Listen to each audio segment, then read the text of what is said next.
क्या कहानी है आपकी और मोना अग्रवाल की, जिन्होंने राजस्थान को गौरवान्वित किया है इस बार शूटिंग में जो गोल्ड मेडल जीता है, अवनी लेखरा ने, उसके बाद ब्रॉन्ज जीता मोना अग्रवाल ने।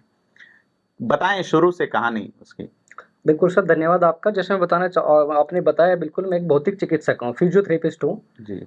और अब होता क्या है कि जो खिलाड़ी होते हैं, प्लेयर होते हैं, उनको फिजियो की बहुत आवश्यकता होती है। फिजियो का मतलब है कि जो मानसिक रूप से भी उनको मजबूत करता है और शारीरिक रूप से भी मजबूत करता है, उसमें कुछ एक्सरसाइज वगैरह या मोटिवेट करके। क्योंकि जो गेम्स वगैरह होते हैं उसके अंदर मोटिवेशनल बहुत ज़रूरी है।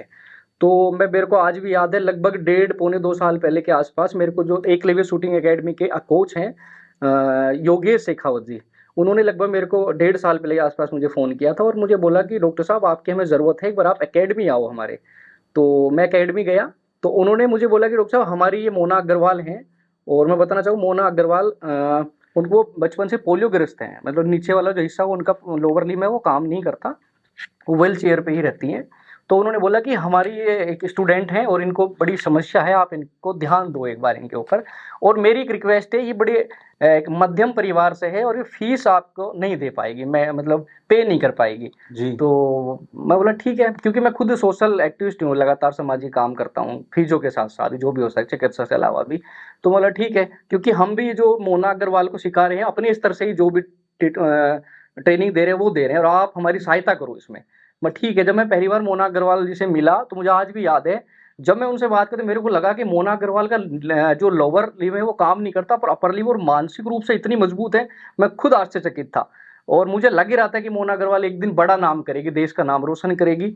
और वो उन्होंने किया भी बिल्कुल जैसा। बिल्कुल बिल्कुल बिल्कुल सर। तो क्या जो ब्रॉन्ज मेडल उन्होंने जिस तरह से जीता है, और फर्स्ट अटेम्प्ट में कहा जा रहा है कि कोई लंबी उनकी तैयारी नहीं थी, मतलब कुछ लोग बचपन से करते हैं।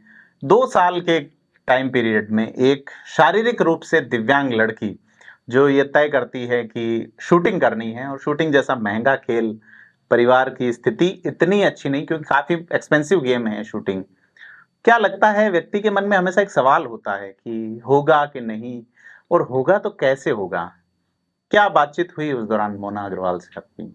तो बिल्कुल, मैं बताना चाहूँगा, मोना अग्रवाल जी से मेरी बात हुई। तो अब होता क्या है, जो प्लेयर होते हैं ना उनको अब ये शूटिंग वाला जो गेम है, इसके अंदर क्या है, जो अपर लिम्ब है अपनी ट्रेपेजियस, बाइसेप, ट्राइसेप बड़ी-बड़ी मजबूत होनी चाहिए, क्योंकि उसमें कंटिन्यू कई-कई घंटे तक वर्क करना पड़ता है और एक निशाना लगा के रखना पड़ता है, तभी अपन सक्सेस हो पाते हैं। अब जैसे आप बता रहे हैं कि बहुत कम, बिल्कुल ये सत्य बात है, लगभग 2 साल के अंदर-अंदर मोना जी ने ये जो खेल करके दिखाया, मात्र 2 साल की उनकी मेहनत है। जी। वही बात है, जब मानसिक रूप से मजबूत होता है तो वो ऑटोमेटिक आगे बढ़ता है। और फिर एक सामाजिक जिम्मेदारी, अब जैसे बता रहे कि उनको लोअर लिम्ब नीचे का जो थोड़ा अच्छे से काम नहीं करता, उनको बचपन से ही वो पोलियो ग्रस्त है, तो एक सामाजिक प्रेशर भी रहता है कि अब भगवान ने जो चीज़ दी है वो तो ठीक है, पर हमें अब उस चीज़ के ऊपर निर्भर नहीं रहना, हमें कुछ नाम करना है, कुछ दुनिया में करके दिखाना है, हिम्मत करनी है। उन्होंने हिम्मत की और वो आपके सामने 2 साल की मेहनत है, पूरा आज नाम रोशन है, जिसका आज मैं भी बैठा हूँ, तो आज उन्हीं के नाम से आज बिल्कुल मुझे बड़ी खुशी है, बहुत ज़्यादा गौरव, मेरी पूरी फीस वसूल कर दी, ये समझ लो आज तक। जी।